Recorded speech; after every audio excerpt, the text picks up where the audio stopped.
I'd like to welcome you to BeMoreNews.com, the news before the news, where we uncover the truth. Diane Bell-McKoy here at the Brookings Institute.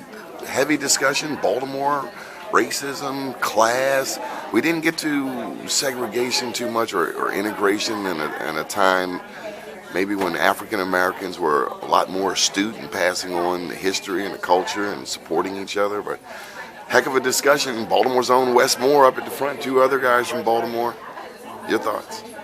My thoughts was it's a great beginning opportunity, but it's only a beginning. Because as I listened to the conversation, I was thoroughly impressed, but there was so much not said.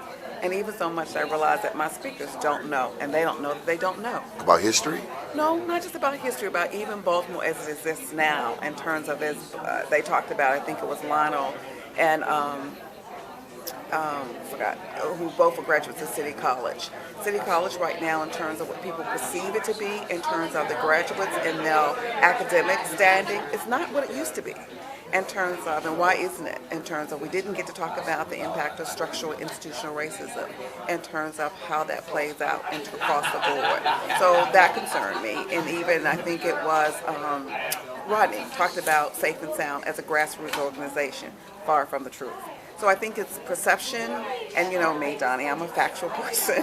I was a little taken. So I'm just a little concerned about wanting the facts to be out there. It was a great beginning conversation, but I said to the young lady sitting next to me in terms of when the question was asked about Brookings and finding people of color in terms of their policy, it would be a great opportunity to do a partnership with the HBCUs, to go to a Morgan and have this conversation at Morgan with Brookings staff. Do it in terms of using technology, even if you couldn't get everyone there. We've got to do much more partnerships in terms of versus thinking that those opportunities aren't there. And we also need to make sure that we're paying attention to the facts and not just our perceptions. Well, we're here in D.C. A day after Tom Perez has been nominated as the U.S. Secretary of Labor, and we did an editorial. We thought you ought to be the Secretary of Labor. I mean, you've done more than a lot of people. Completely appreciate the compliment, but I'm not sure that's where I would be best in terms of, I think I'm best being on the outside, being somewhat of an agitator and an advocate, and proving by the innovations we do at Associated Black Charities that change is possible. But you've got to pay attention to the data, you've got to pay attention to what's happening on the ground, and you've got to constantly connect the dots from all the different sectors that impact upon African Americans. Associated Black Charities of Maryland, the gala is in June? The gala is June 7th, the second Saturday in June. And so we certainly want to urge people to come on out, and we're still looking for sponsorships, and so we want to urge folks, particularly our business community, to join us for the gala this year. Opportunity to network with people of influence in terms of an African American and non-African American community. And you have you still keep the series going. I don't know if it's called Girlfriends, but the women all over, they take to that flyer everywhere I go. We've got speaker series. We also have Girls Night Out. Okay. Girls Night Out this year, we haven't released it officially, but will be Jada Pinkett Smith in November. Wow. And our speaker series will include Judge Bell. Later, after he retires, it will include one of our former mayors, Sheila Dixon.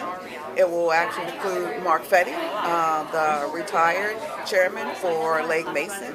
It will include Larry Gibson in terms of Thurgood Marshall. So it's an exciting lineup this year for our speaker series. Any final thoughts?